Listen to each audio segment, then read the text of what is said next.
నమస్కారం. ఈరోజు మనం సంగీత ప్రపంచంలో ఆర్టిఫిషియల్ ఇంటెలిజెన్స్ అంటే ఏఐ ఎలాంటి మార్పులు తెస్తోందో కొంచెం లోతుగా చూద్దాం. అవును. మన దగ్గర కొన్ని ఆర్టికల్స్, రీసెర్చ్ పేపర్స్, కొన్ని నోట్స్ ఉన్నాయి. వీటిని బట్టి ఏఐ మ్యూజిక్ క్రియేషన్ దగ్గర్నుంచి ప్రొడక్షన్ ఇంకా మనం వినే పద్ధతి వరకు ఎలా ఎఫెక్ట్ చేస్తుందో చూద్దాం. సరే, లెట్స్ స్టార్ట్. ఇది చాలా ఫాస్ట్గా మారుతున్న ఫీల్డ్. ఏఐ టూల్స్ కొత్త అవకాశాలు తెస్తున్నాయి. నిజమే. కానీ అదే సమయంలో కళాకారుల హక్కులు, వాళ్ళ సంపాదన, అసలు మ్యూజిక్ ఫ్యూచర్ ఏంటి అనే దానిపై చాలా ప్రశ్నలు వస్తున్నాయి. ఇక్కడ ఇంట్రెస్టింగ్ విషయం ఏంటంటే పాజిటివ్స్ ఉన్నాయి, నెగటివ్స్ కూడా ఉన్నాయి. ఈరోజు వీటి గురించే కదా మనం మాట్లాడుకోబోయేది. ఎగ్జాక్ట్లీ. ముందుగా ఏఐతో మ్యూజిక్ క్రియేషన్. కొన్ని టూల్స్ మనం జస్ట్ టెక్స్ట్ ఇస్తే చాలు మ్యూజిక్ జనరేట్ చేస్తున్నాయి. అవును. ఇది కంపోజర్స్కి, ప్రొడ్యూసర్స్కి టైం, కాస్ట్ రెండూ తగ్గిస్తుంది కదా. ఐడియాలను చాలా ఫాస్ట్గా మ్యూజిక్గా మార్చొచ్చు. నిజమే.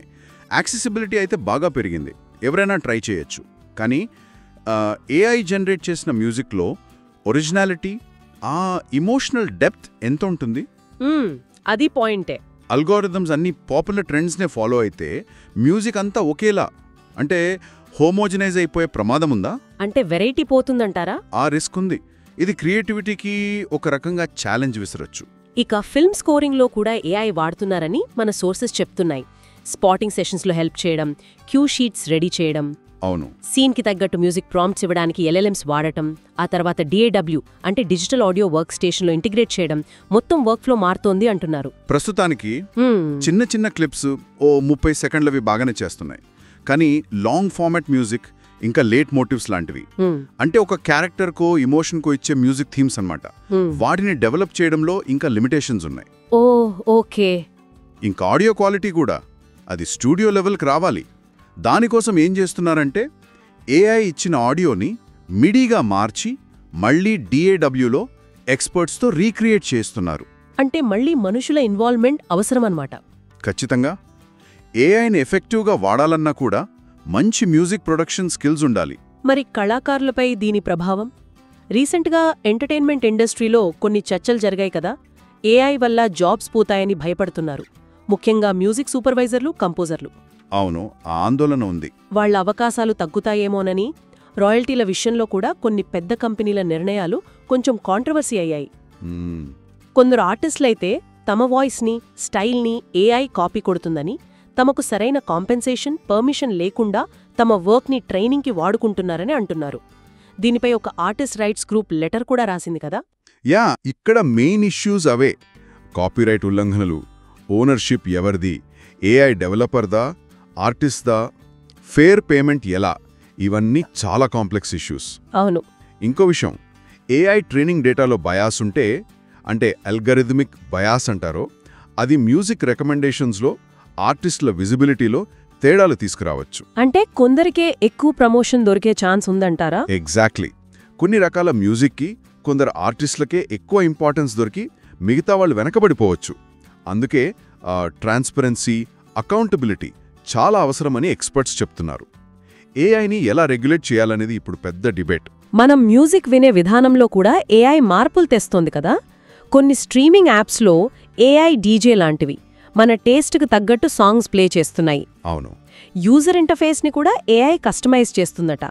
ఇదంతా యూజర్ ఎంగేజ్మెంట్ని పెంచుతుంది కదా. పర్సనలైజేషన్ బాగుంటుంది, డౌట్ లేవు.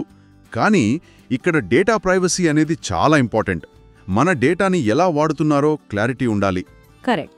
అలాగే ఈ రికమెండేషన్స్ అన్నీ ఒకేలా ఉంటే మనం కొత్త రకాల మ్యూజిక్ని కనుక్కునే అవకాశం తగ్గిపోతుందా? దాన్ని ఫిల్టర్ బబుల్ అంటారు కదా. అంటే మనకు నచ్చిందే చూపిస్తూ వేరేవి మన దాకా రాకుండా చేయడం. అవును.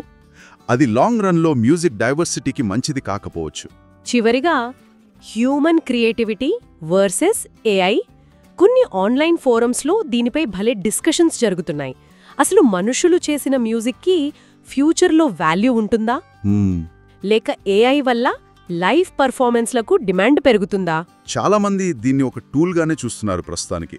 క్రియేటివిటీని పెంచడానికి, కొత్త ఐడియాస్కి హెల్ప్ చేస్తుంది. కానీ మనిషిలోని ఇమోషన్, ఎక్స్పీరియన్స్, ఆ ఇల్లాజికల్ క్రియేటివ్ లీప్స్ అంటాం కదా, ఊహించిన ఆలోచనలు, అవి ఏఐకి ఎంతవరకు సాధ్యం? కష్టం కదా. ఇది అచ్చం ఫోటోగ్రఫీ వచ్చినప్పుడు పెయింటింగ్ గురించి జరిగిన చర్చ లాంటిది. ఫైనల్గా ఆర్ట్ వెనుక ఉన్న మనిషి, ఆ కథ, ఆ ఎమోషన్ ముఖ్యమా కాదా అనేది ఆడియన్సే డిసైడ్ చేస్తారు. అవును. ఆర్టిస్ట్ జర్నీ, వాళ్ళ ఎక్స్పీరియన్సెస్ కూడా మ్యూజిక్కి వాల్యూ యాడ్ చేస్తాయి. సో మొత్తంగా చూస్తే ఏఐ మ్యూజిక్ వరల్డ్ని ఖచ్చితంగా మారుస్తోంది. క్రియేషన్ ఈజీ అవుతోంది, కొత్త డోర్స్ ఓపెన్ అవుతున్నాయి. కరెక్ట్. కానీ అదే టైంలో ఎన్నో ఎథికల్, ఫినాన్షియల్ ఛాలెంజెస్ కూడా ఉన్నాయి. అవును. టెక్నాలజీని వాడుకుంటూనే మనుషుల క్రియేటివిటీకి, వాళ్ళ హక్కులకి ప్రొటెక్షన్ ఎలా ఇవ్వాలి అనే బ్యాలెన్స్, అది చాలా ముఖ్యం. మనం గమనిస్తూనే ఉండాలి. సరే, ఒక ఆలోచింపచేసే ప్రశ్నతో ముగిద్దాం. ఒకవేళ ఏఐ అందరికీ మ్యూజిక్ క్రియేట్ చేసే పవర్ ఇస్తే భవిష్యత్తులో ప్రొఫెషనల్ మ్యూజిషియన్ అనే కాన్సెప్ట్ ఎలా మారుతుంది? అసలు ఆ కాన్సెప్ట్ ఉంటుందా? ఏమంటారు?